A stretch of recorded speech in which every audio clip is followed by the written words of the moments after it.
자, 우리나라 시장 오랜만에 이렇게 엄청난 폭락이 나타났습니다. 코스피는 장중 한때 4%대 하락이 좀 나타났었고, 코스닥 같은 경우에도 종가 기준으로 4.2%대로 하락 마무리가 됐습니다. 우리나라 시장뿐만이 아니라 해외 시장도 좀 처참했는데요. 특히 일본 니케이 같은 경우에는 5.8%대까지 하락이 나타나면서 굉장히 큰 폭의 하락을 보여줬습니다. 자, 어쨌든 오늘 삼성전자 기준으로 했을 때 8만원을 또 하방 이탈을 해버렸는데 많이 좀 답답하실 겁니다. 88,800원을 찍었을 당시에 드디어 이제 앞자리 바뀌어서 9만원, 10만원 돌파하나 또 이런 기대감들이 한참 묻어났었는데, 자, 근데 이제 오늘 위치에서는 우리가 이 차트적인 거 말고 내용적인 측면으로 좀 놓고 보더라도 기존에 우리가 목표로 했던 목표치 대비해서는 눈높이를 좀 낮춰야 되지 않을까라는 생각이 솔직히 듭니다. 자, 그래서 여러분들께서 뭐 제 영상을 보시고 납득이 되실지 안 되실지는 모르겠어요. 근데 이거 한 가지만 말씀드릴게요. 머니코드 초창기에 제가 삼성전자 영상을 좀 많이 올려드리다가 HBM 이슈를 좀 체크하면서 무난하게 9만원, 10만원대를 뭐 대기해볼 수 있지 않을까 이런 생각이 들어서 저도 뭐 삼성전자에 대해서 특별하게 여러분들께 오늘처럼 이렇게 긴급한 상황이 없었기 때문에 따로 영상을 중간에 녹화해드리진 않았었어요. 근데 이제 오늘 같은 경우에는 눈높이를 좀 낮출 필요가 있을 것 같아요. 굉장히 씁쓸하고 안타까운 건 최근에 제가 2차전지 섹터를 가지고 말씀을 드릴 때도 LG 엔솔 중심으로 놓고 봤을 때 어쩔 수 없이 눈높이를 낮춰야 된다. 컨퍼런스 콜에서 매출에 대한 목표치를 20%나 다운시켰잖아요. 그만큼이나 2차전지 섹터도 업황이 안 좋다라는 거고, LG 엔솔이 결국에 이런 식으로 매출 가이던스를 다운시켰다라는 거는 그만큼 전방 기업들인 자동차, 전기차에 대한 수요가 여전히 많이 부진하다라는 것이고, 또 우리가 2분기 때 예상했던 하반기면은 뭐 테슬라라든지 포드라든지 신차들에 대한 출시 기대감, 이런 부분들도 반영이 되면서 리튬 가격이 오히려 저렴해졌기 때문에 이거를 기회 삼아가지고 배터리 회사들도 재고를 좀 축적하고 또 수요에 맞대응하기 위해서 뭔가 준비를 하지 않을까 이런 생각들을 해봤지만 모두 다 빠그라졌죠. 자, 그래서 상반기 때만 하더라도 이제 연말이면은 기준금리 인하하고 우리나라 같은 경우에도 증액 구간에 있고 GDP 가이던스도 좋고, 그래서 전체적으로 밸런스가 나쁘지 않았어요. 근데 이제 7월 중순경부터 시작해서 뭔가 모르게 찝찝한 일들이 하나씩 자꾸 일어납니다. 자, 근데 이제 이러한 일들을 여러분들께 있는 그대로를 설명을 좀 해드리고, 내가 들고 있는 주식이 안 좋다고? 망한다고? 뭐 극단적으로 망하진 않겠지만 여러분들이 보유하고 계신 종목을 부정적으로 이야기를 하면은 사실 아무도 안 좋아해요. 근데 결과론적으로 놓고 보면 그러한 부정적인 시그널들에 대해서 대비를 하지 않으면 고생은 누가 한다? 여러분들이 한다. 그래서 유튜브 영상은 대부분 유튜버들이 욕을 먹기 싫어서 혹은 싫어요를 눌리고 싶지 않아서 좋은 이야기들을 많이 해요. 하지만 그러한 좋은 내용들은 이미 지나간 거잖아요. 주가에 다 반영이 된 좋은 내용을 이제 와가지고 떠들어 제끼면 뭐해? 주가라는 건 이미 앞으로 다가올 리스크에 대해서 반영을 하고 있는데, 그럼 여러분들은 지금 투자를 할 때 어디에다 초점을 두고 투자를 해야 돼요? 앞으로 일어날 일이 지금 주가에 반영이 되고 있으니까 여기에 초점을 둬서 이거에 대비를 해야 될 거 아니에요. 그쵸? 그래서 제가 지금 미리 밑밥을 좀 까는 겁니다. 욕을 하고 말고는 상관이 없어요. 근데 여러분들 계좌나 지키고 욕을 하자라는 거죠. 욕한다고 계좌가 살아나면 제가 욕바지 다 할게요. 근데 욕을 해도 계좌가 안 살아나잖아. 그러면 계좌라도 지키란 말이에요. 무슨 말인지 아시겠죠? 자, 제가 좀 정리를 해드릴게요. 일단 오늘 하락장만 딱 놓고 보면요, 다소 과한 폭락장이다 이렇게 말씀을 드리고 싶어요. 자, 여러분들 오늘 코스피, 코스닥 장중에 마이너스 4%대 각각 둘 다 마이너스 4%대 갔었거든요. 마이너스 4%대라는 숫자는요, 과거 최근 20년을 놓고 보면은 최근 20년, 이 20년 기준으로 했을 때 2007년도에서 2008년도 금융위기 당시, 그 다음에 2011년도에 유럽 재정위기랑 미국의 경기 침체, 그 다음에 2020년에 코로나 팬데믹, 그 다음으로 지금 처음 보인 이런 하락률입니다. 그래서 굳이 순서로 따지자면은 대략적으로 20년 4,900여일 동안에 35위에 해당되는 하락이 오늘 나온 거예요. 이거 나름 역사적인 날입니다. 오늘 하락률 기록에는 앞에 말씀드린 이러한 위기들 다음으로 심한 날입니다. 근데 우리가 과연 거기에 끼워 맞출 수 있을 만큼의 이 하락의 이유를 설명할 수 있냐? 설명을 할 수 있는 건 있어요. 근데 거기에 좀 더 추가적으로 다른 요인이 가중돼서 이렇게 하락이 보였다. 전 이렇게 생각이 들거든요. 거기에 대한 설명을 좀 드려볼게요. 왜 이 설명이 필요하냐면, 원래 우리가 주식을 투자할 때 당연히 거시적인 것부터 차근차근 봐나가야 되는 거는 맞지만서도, 근데 그 중심에 뭐가 있어요? 삼성전자가 있습니다. 삼성전자. 이 삼성전자의 개별 종목에 대한 장점과 모멘텀을 보면서 여러분들이 투자를 하시는 거 알아요. 근데 외국인들 입장에서 솔직히 삼성전자의 몸뚱아리면 외국인들이 컨트롤을 해줘야 되죠. 그러면 외국인들은 삼성전자의 개별 이슈만 보고 투자할까요?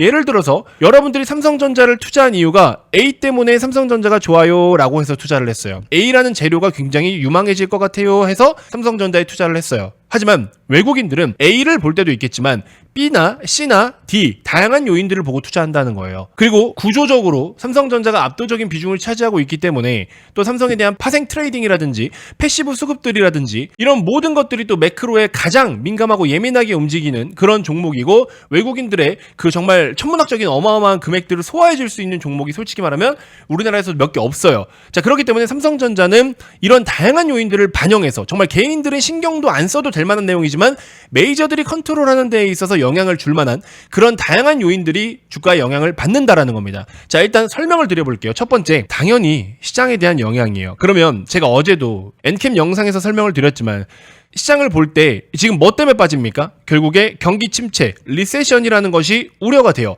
경기 침체라는 걸 보려면 또 어떤 지표들을 봐야 되겠습니까? 고용을 보면 되고요. 그 다음에 소비를 보시면 되고 생산을 보면 됩니다. 경기를 볼 때, 경제라는 걸 볼 때는 너무 어렵게 볼 거 없어요. 결국에 이 세 가지가 어떻냐에 따라서 돌아가는 겁니다. 자, 그래서 고용, 소비, 생산을 보셔야 되는데 우리가 저금리 때, 경기가 안 좋았을 때는 고용도 안 좋아, 소비도 안 좋아, 생산도 안 좋아. 코로나 때 그런 상황이었죠. 일을 못하니까 돈은 못 벌어. 그래서 소비를 안 해. 그래서 생산할 게 없어. 이런 루트로 갔단 말이에요. 그러다 보니까는 소비라는 것에다가 수혈을 해줬죠. 정부에서, 연준에서 달러를 열심히 퍼줬잖아요. 근데 이제 사람들이 일은 안 하고 돈은 쓸 수 있는 상황이 되어버린 거야. 그러니까는 고용은 안 살아나는데 소비는 살아나. 생산도 어떻게 살아나긴 살아나. 근데 이제 일자리, 고용이 늘어나야 되는데 정부에서 주는 보조금이 더 많으니까 일을 안 하려 그래. 그러다 보니까 진짜 필요한 인력들은 어떻게 해요? 예를 들어 정부 보조금이 300만 원이다. 그러면은 우리 회사에 오시면은 350만 원, 400만 원 줄게요 라고 이야기를 하는 거죠. 그렇게 되면 어떻게 돼? 회사 입장에서 인건비가 늘어나잖아요. 인건비가 높아진다라는 거는 원가가 올라간다라는 거죠. 그럼 마진을 남겨야 되니까 어떻게 돼? 결국에 판가를 올려요. 판매 가격. 그러면 판매 가격이 오른다라는 거는 결국에 뭡니까? 우리가 계속 지금까지 고생했던 인플레이션이 오는 겁니다. 무슨 말인지 아시겠죠? 이 루트였어요. 그러면 지금은 이걸 밖으로 생각하시면 돼요. 고용이 부러진다라는 것은 돈을 못 버니까 다시 또 소비가 안 돼. 소비가 안 되니까 굳이 생산할 필요가 없어. 경기가 무너질 수 있다라는 겁니다. 근데 미국의 땅덩어리가 굉장히 크잖아요. 그 땅덩어리 중에서 일부, 예를 들어 뭐 서부다. 서부 지역은 경기가 조금 안 좋은데 예를 들어 뭐 동부 지역은 조금 경기가 좋다. 이런 식이에요. 근데 이런 통화 정책과 매크로의 영향은 전체 한 번에 컨트롤을 해야 돼. 여기는 좋고 여기는 좀 부진해. 이것만 보고서 금리를 안 내리고 물가 잡아야 돼 이래버리면 다 무너져요. 근데 얘를 살려줘야 돼 그러면 얘는 물가가 조금 안 잡힐 수도 있는 거죠. 그러면 그 양쪽 상황에 따라서 어떤 것을 내가 선택을 해야 되느냐, 이건 이제 연준 의장이 할 일인 거고요. 무슨 말인지 아시겠죠?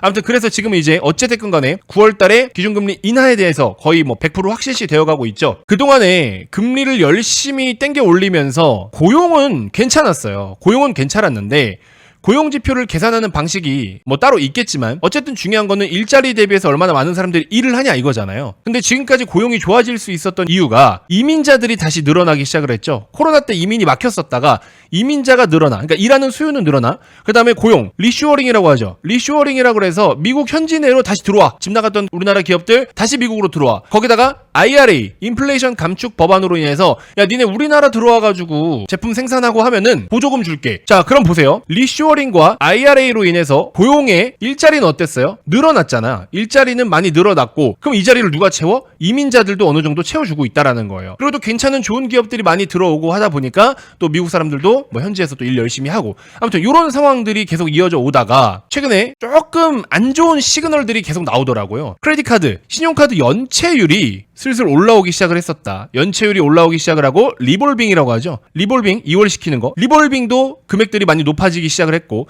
이게 오기 전에 또 뭐가 왔었냐? 저축률. 저축 같은 경우에도 저축을 하는 비중도 줄어들 뿐만 아니라 저축했던 금액들도 줄어들기 시작을 하더라고요. 이 말은 뭐예요? 먹고 살기 힘들어진다는 소리입니다. 그렇죠? 고금리의 압박으로 먹고 살기 힘들어진다. 그러면 이런 것들이 결국에 나중에 어디까지 연결이 되겠느냐에 대해서 흐름을 또 살펴보면은 결국에 이렇게 된다라는 거는 소비의 위축이 생기는 거고, 그러면 당연히 또 생산의 위축이 생기는 거고, 그러면 당연히 일자리를 잃게 되니까 고용까지 위험해진다라는 겁니다. 그래서 고용까지 오기 전에 이러한 정말 많은 지표들이 이미 시그널을 보내는데 문제는 뭐예요? 연준이 금리를 왜 올린 겁니까? 물가를 잡겠다, 인플레이션을 잡겠다라 그래서 금리를 올린 건데 물가는 여전히 3%대. 이게 타이밍과 아다리가 맞지 않으면 금리 인하나 인상을 조금만 늦게 해버리면 물론 타이밍을 정확하게 맞출 수는 없어요. 어쨌든 나중에 지나서 결과론적으로밖에 이야기할 수 없겠지만 이 아다리가 맞지 않으면 어떻게 된다? 무너진다라는 겁니다. 자, 어쨌든 그러면서 보시는 바와 같이 미국 ISM 제조업 구매자 관리 지수 보통 50 정도를 기준으로 잡죠. 46.8로 최근에 지표가 계속해서 이렇게 꺾이기 시작을 했습니다. 다음으로 신규 실업수당 청구 건수, 이거는 올라갈수록 부정적인 거잖아요. 고용이 안 좋다라는 건데 당연히 이런 식으로 또 올라가고 있는 중이고, 그 다음으로는 미국의 실업률 같은 경우에도 지금 4.1인데 9월 정도 되면은 한 4.5까지 올라가는 거 아니냐, 뭐 이런 이야기도 나오고 있어요. 그래서 기준금리 인하를 사실상 엊그제 했었어야 됐다, 뭐 이런 얘기도 나오고 있는데 이미 지나간 건 어쩔 수 없는 거고, 그래서 굉장히 지금 아슬아슬하고 위태한 상황이긴 해요. 자, 그러면 이제 삼성전자랑 연계해서 볼 부분은 또 뭐냐, 두 가지가 있다라고 생각이 듭니다. 첫 번째는 이처럼 시장에 대한, 그리고 매크로에 대한 거, 뭐 통화 정책에 대한 거, 거시적인 측면에서의 리스크를 직접적으로 부대끼는 종목이다라는 거죠. 그래서 외부적인 거, 시장, 거시적인 거, 이러한 내용들로 인한 데미지를 삼성전자가 가장 앞에서 두드려 맞는다라는 겁니다. 어떻게? 외국인들의 수급에 의해서. 이게 첫 번째고요. 두 번째로는 뭐냐면 최근에 반도체 섹터가 미국 중심으로 강세 흐름을 계속 보이면서 주도주의 역할을 해준 그 촉매제, 그 모멘텀이 뭐였습니까? 바로 AI에 대한 모멘텀이었어요. 근데 이 AI 모멘텀도 굉장히 오랜 시간 지속되어 왔습니다. 자, 이제 못해도 2년이 넘어가는 시점인데 시장도 부진한데 이 틈에 여전히 높은 위치에 있는 그 주도주가 차익 실현까지 같이 쏟아지고 풋배팅, 숏배팅까지 같이 쏟아지니까, 거기다가 최근에 신용잔고도 적당히 높았거든요. 신용까지 같이 빠그러지니까 매도가 매도를 부른 거죠. 그래서 이런 식으로 함께 수급적으로도 좀 더 밀렸던 것 같다. 그래서 시장의 이론 대비해서는 조금 과한 폭락장이 아닌가, 이런 생각이 들어요.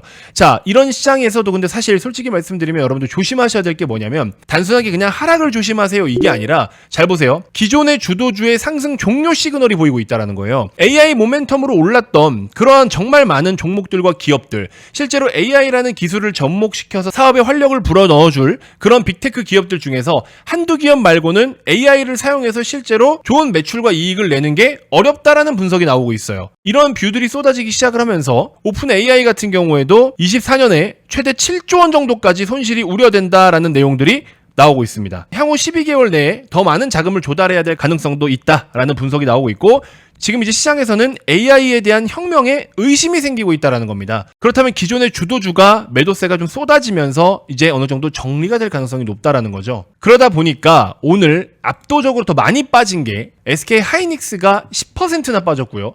HD 현대일렉트릭도 AI 모멘텀을 같이 받아서 더 올라왔던 거잖아요. 14%나 빠졌습니다. 한미반도체도 최근에 계속 하락을 보이면서 벌써 고점 대비 41% 하락이 나왔어요. 자, 여기서 또 중요한 게 뭐냐, 제가 여러분들께 말씀을 드렸죠. 주도주의 흐름이 끊기는 건 어떻게 끊긴다?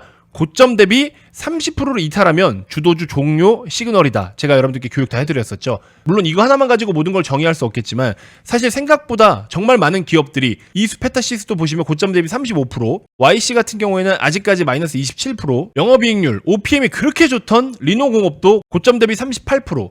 자, 한 가지 확실하게 말씀드릴 수 있는 건 뭐냐면 AI에 대한 모멘텀 거의 끝날 시점이 왔다. 이거는 끝물이 왔다라고 말씀드리고 싶습니다. 물론 믿기 싫을 거예요. 여러분들이 들고 있는 종목 뭐가 됐든, 삼성전자가 됐든 뭐가 됐든 이 흐름이 끊기는 걸 싫어하실 거예요. 근데 인정하세요. 어쩔 수 없습니다. 왜 그러냐? 보시는 것처럼 주도주의 상승 기간인데 가장 많이 상승하면 930일까지도 상승을 하기는 해요. 근데 이제 최근에 주요 주도주의 상승 기간을 놓고 보면 HD 현대일렉트릭 이미 500일 때 왔고요. 엔비디아도 400일 때 왔고요. 한미반도체 SK하이닉스도 300일 때 다 넘었습니다. 오늘 기준으로 하면. 우리나라에서는 600일, 700일, 900일까지는 잘 안 가요. 보통 평균적으로 300에서 500 사이입니다. 뭐 무조건 그 기간이 갔으니까 끝났다 이건 아니지만 주도주로서 역할을 다 했다라고 저는 생각이 듭니다. 빨아먹을 수 있는 거 다 빨아먹었고 주도주라는 명분하에 올릴 수 있는 건 다 올렸고요.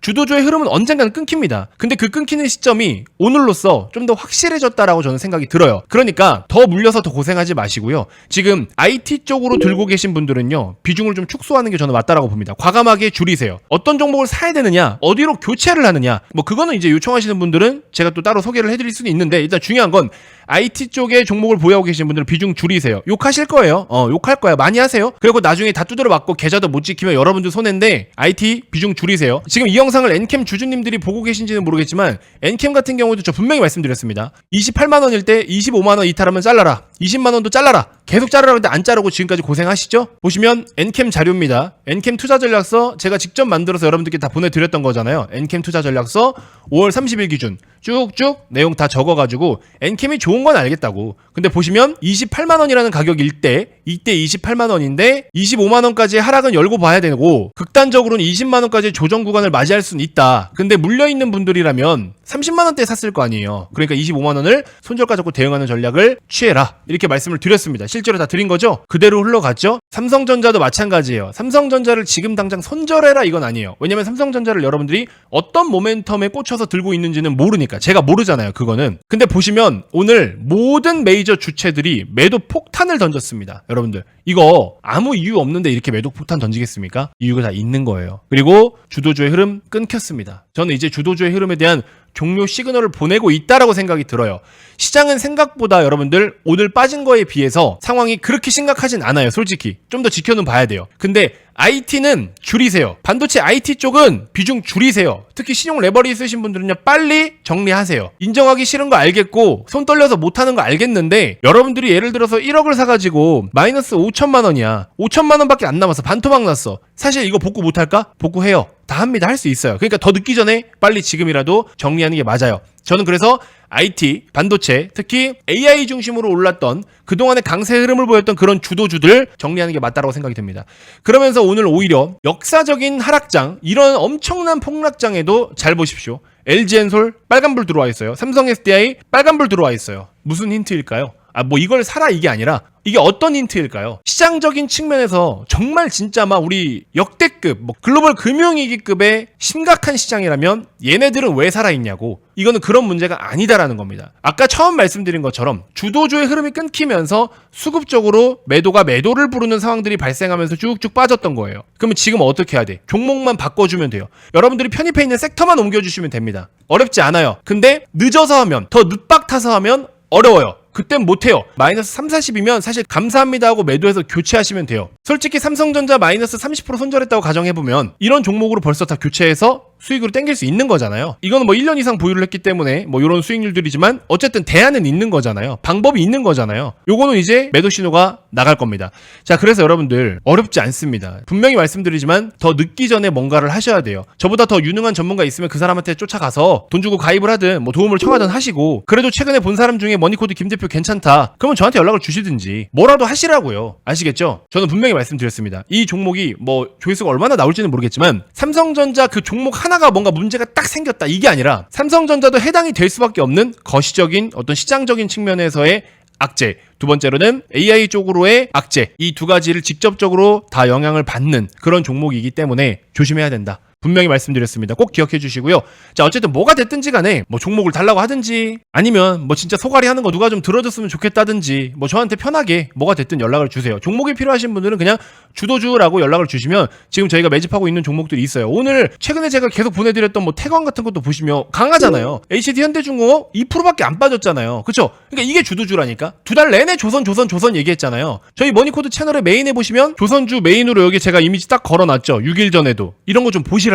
그러니까 여러분들이 선택을 안 하고 변화를 안 줘서 그래요. 빨리빨리 하라고 할 때 하시면요, 그거는 여러분들 손실이 복구가 되든 수익이 되든 뭐가 되든 돼요. 여러분들께서 두려워서 결정을 안 하고 선택을 안 하니까 그런 겁니다. 아시겠죠? 자, 아무튼 김 대표의 도움이 필요하신 분들은 각자의 본인의 스토리를 들려주셔도 되고, 아니면은 정말 난 종목만 필요하다, 나머지 대응은 내가 알아서 할 테니까 종목만 좀 필요하다, 그러면 제가 뽑은 종목 별도로 보내드리도록 할 테니까 주도주라고 문자 남겨주시면 되고, 아니면 종목 요청 말고 따로 여러분들이 원하시는 게 있으면 저한테 문자로 각자의 사연들을 좀 보내주시면 법적으로 문제가 되지 않는 선에서 최대한 도움 드릴 수 있는 것들을 도움을 드려보도록 하겠습니다. 가만히 계시지 마세요. 이런 시장에 그냥 가만히 존버한다고 될 문제가 아닙니다. 통화정책, 금리가 바뀌는 시즌은 엄청난 변곡점이에요. 여러분들 금리 인상할 때 생각해 보세요. 난리 났었잖아. 그때부터 두드려 맞아서 1년 내내 코스피 반토막 나고. 근데 지금도 통화정책의 변곡점이라고요. 그러니까 지금 이 심각성을 많은 분들이 모르시는데 어쨌든 뭐라도 하십시오. 아시겠죠? 자, 이번 영상 이렇게 해서 마무리하도록 하겠습니다. 고맙습니다.